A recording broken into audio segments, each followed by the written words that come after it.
이분이 하는 공부는 전혀 다른 공부예요. 같은 자료를 봐도 서로 반대로 우리가 해석할 거예요. 아주 큰 차이가 있어요. 아주 큰 차이.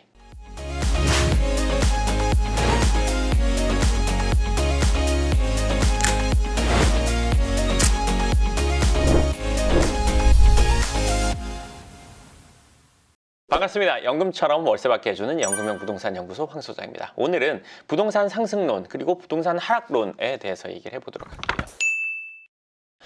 지금까지 제 채널을 보셨던 분은 저는 상승론 쪽이라고 보실 거예요.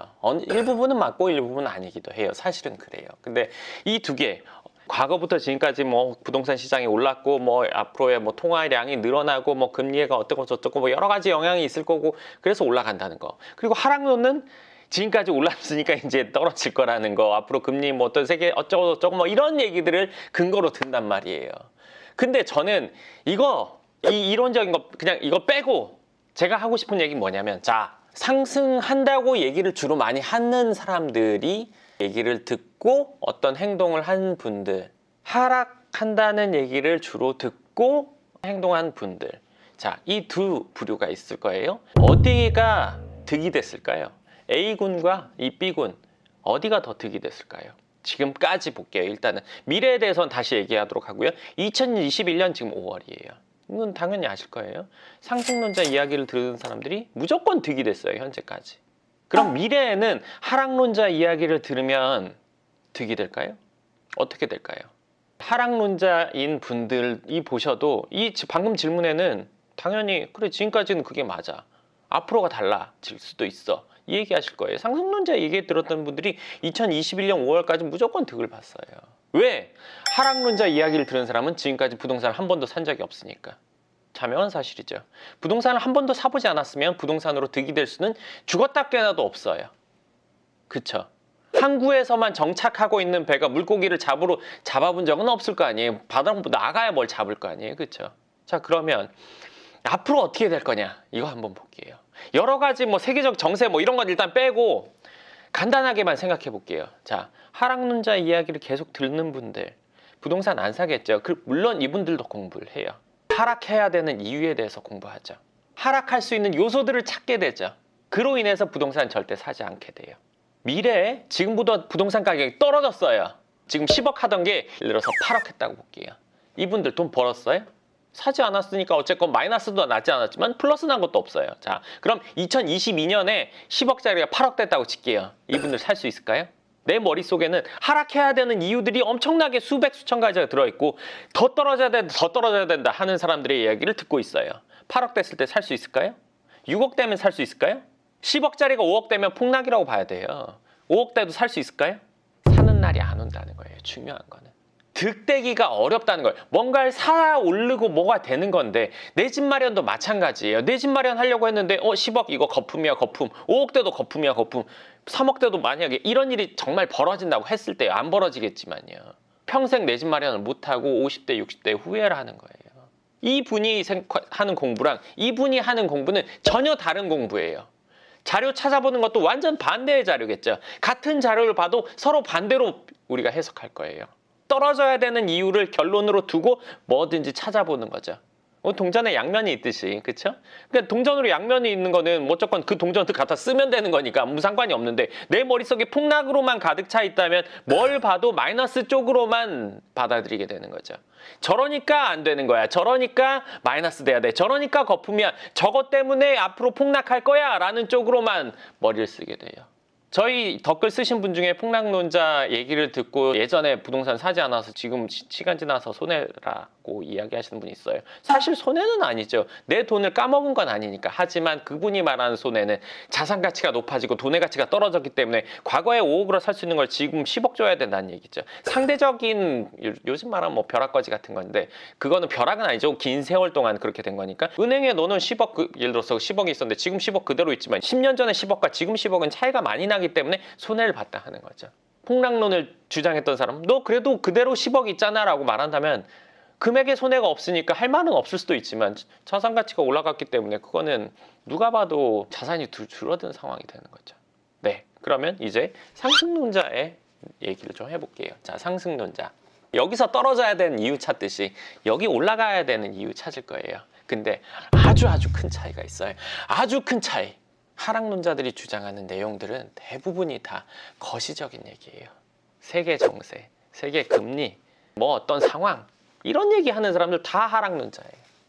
하락론자들은 이런 거를 다 근거로 해요. 자, 상승론자 물론 이런 얘기해요. 거시적인 거. 근데 상승론자 그리고 이 사람의 얘기를 듣는 사람들의 차이는 뭐냐면 이 부동산이 3억인데 5억 될 것 같아요. 내지는 어떤 부동산 시장이 앞으로 올라갈 것 같아요. 그러면 모든 부동산이 올라가는 건 아닐 거란 말이에요. 누군가는 10% 오르고 누군가는 15% 오르고 어쩌고저쩌고 상승률이 다르겠죠. 자, 올라간다고 판단을 한 다음에는 뭐가 중요하냐? 뭐가 제일 많이 오를까? 뭐가 제일 많이 오를까? 그 말인즉슨 매물을 찾는다는 얘기예요. 훨씬 더 세세하게 파고 들어가죠. 미 연방 어쩌고저쩌고 그런 얘기할 때 여기선 매물을 찾아요. 어느 지역, 어느 아파트, 어느 상가, 어느 오피스텔, 어느 땅 물건을 찾다 보면 어떻게 되냐면 현실 가격을 알게 돼요. 현실에 거래되는 가격 그리고 실제 거래되는 가격의 물건들을 실제 가서 보고 나면 이 정도 상태의 물건은 이 정도 금액이구나. 같은 아파트인데 리모델링 된 건 얼마고 리모델링 안 된 건 얼마고 층양동이 좋은 건 얼마 층양동이 안 좋은 건 얼마라는 그 현실 감각을 갖게 된단 말이에요. 그 와중에 내가 뭘 사야 될까? 네, 여기서 잠깐 잘라서 하나 얘기해 드릴게요. 사람은요 자기가 돈을 넣으려고 할 때 자기가 돈 투자가 들어갈 때 엄청나게 떨려요. 처음 투자할 때 특히나 많이 하면 그렇지 않은데 처음에 엄청 신중해요. 이거 잘못되는 거 아니야? 자, 그럼 어떻게 돼요? 더 알아봐요. 오만 거 다 알아봐요. 사실 투자해보신 분은 아실 거예요. 그때 내가 그거 할 필요도 없었던 거 왜 했지? 물어보지 않아도 되는 거를 굳이 물어봤지. 그때는 참 내가 몰랐어. 내지는 첫 투자 뭐 한 두세 번까지만 해보셔도 알 거예요. 자기 돈이 들어가면요 별의별 짓을 다 해서 모든 걸 다 확인하려고 해요. 그게 사람이잖아요. 누구나 그렇단 말이에요. 폭락론자들 자기 돈 들어가지 않죠. 그렇게 깊게 안 알아봐요. 여기서 여기 이 상승론자가 실제 진행을 해서 자기 집 살 때까지 알아보는 이 체감하는 이 것과 여기서 하는 거는 정말 요건 수박 겉핥기로 알아보는 거죠. 수박 정말 겉핥기. 이거는 수박 겉핥기를 넘어서 수박을 다 쪼개서 그 씨 하나 다 빼보고 이 씨가 제대로 됐나 안 됐나 까만색이야 얘는 왜 까맣고 반은 하얘 얘는 왜 흰 씨가 있어 이것까지 다 따져보고 사게 돼요. 다 똑같아요. 누구에게나. 대충 뭐 예를 들어 눈먼 돈으로 사거나 뭐 부모님이 주신 돈으로 쓰고 사거나 뭐 갑자기 어서 돈이 생겨서 사거나 이런 경우는 다르지만 그렇지 않고 본인이 모은 돈으로 부동산을 살 때는 이렇게 깊게까지 파고든단 말이에요. 그래야 살 수가 있어요. 이 차이가 난다는 거예요. 하락론자 얘기를 들으면 뉴스 검색이 최대 공부예요. 좀 더 본다. 뭐 통계 자료 찾아보는 정도죠. 여기서는요 실매물은 안 봐요. 왜 안 볼까요? 떨어질 거니까. 실물 경제 알아볼 필요가 전혀 없어요. 자, 지금 이 영상 보시는 분 중에 하락론자인 분이 있다면요. 산다고 생각하고 뭐 한번 알아보세요. 떨려서 못 알아볼걸요? 물론 찾아보다 보면 떨어지는 것들도 있을 거예요. 저건 별로인 거. 옥석 가리기를 해서 사는 게 투자라는 거지. 그리고 내 집 마련도 마찬가지지. 옥석 가리기 안 하고 뭐 아무거나 사는 사람이 어디 있어요. 하락론자 얘기 듣고 5년 전, 10년 전부터 얘기 듣고 집 안 사고 하셨던 분들 지금 와서 후회한다고 하지만 이미 그 시간 돌이킬 수 없잖아요. 자, 만약에 지금 이 영상을 보시는 분 중에 하락론자가 있다면 적어도 내 집 사야지 한번 알아보세요. 부동산 가서 물어보고 실제 그 매물을 가서 보세요. 정말 하락론자들이 말하는 것처럼 다 거품인지 가서 그 집 산 사람들은 그럼 다 거품쟁이들이게요? 내가 정말 다 알아보고 나서도 수십 개의 매물 보고 나서도 수십 개의 집, 아파트, 뭐 오피스텔, 예를 들어서 땅 주인들을 다 만나보고서도 거품이라고 생각한다면 이쪽에 계속 계셔도 돼요. 근데 그걸 다 보고 나서 거품이라고 느낄 수 있을까요? 예를 들어서 6개월 동안 알아보면서 매물 가격이 왔다 갔다 하는 거 보면서도 정말 그 거품이라고 느낄 수 있을까요?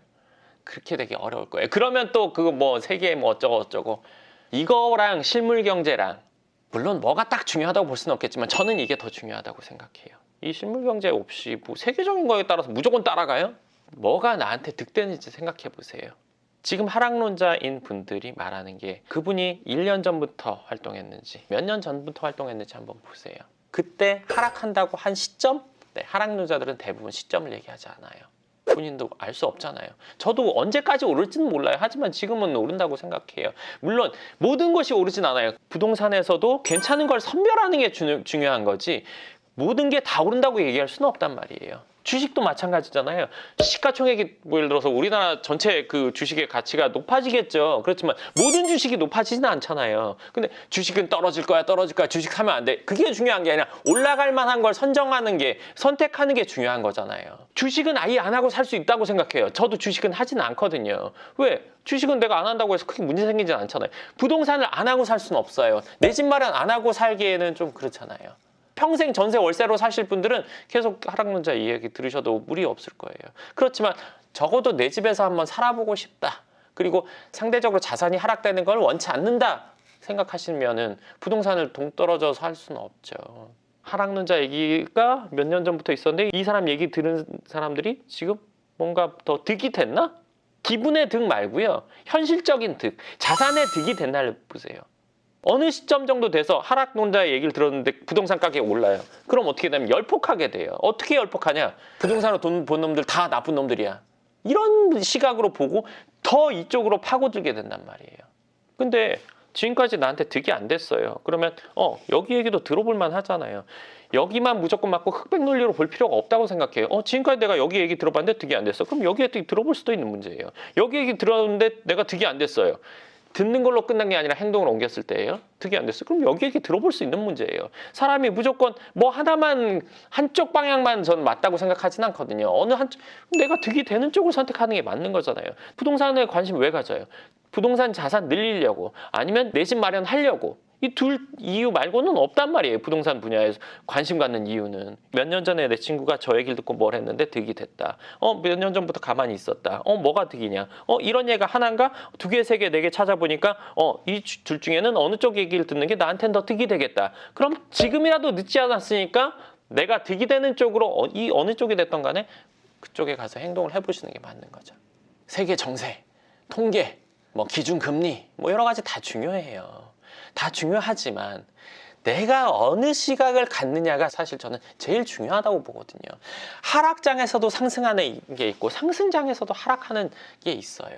근데 그중에 내가 뭘 찾을 거냐 이거죠. 상승장에서도 하락하는 거를 난 집중할 거냐, 하락장에서도 상승하는 거에 집중할 거냐는 아주 큰 차이예요. 누구에게? 나에게요. 부동산 시장이 안 좋은데 그래도 괜찮은 게 있네? 저걸 사야겠다. 나한테 도움되죠. 적어도 나한테는 도움돼요.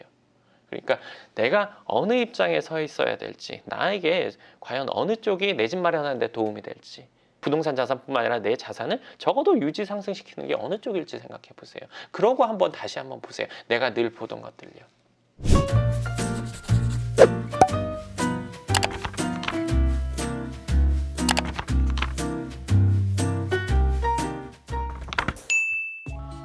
얘기는 여기까지 하도록 하고요. 궁금하신 부분 댓글 쓰시면, 의견 쓰시면 제가 그 부분에 대해서 영상으로 답변이 필요하다 하는 내용은 한번 또 영상으로 답변해 드리도록 하겠습니다. 감사합니다.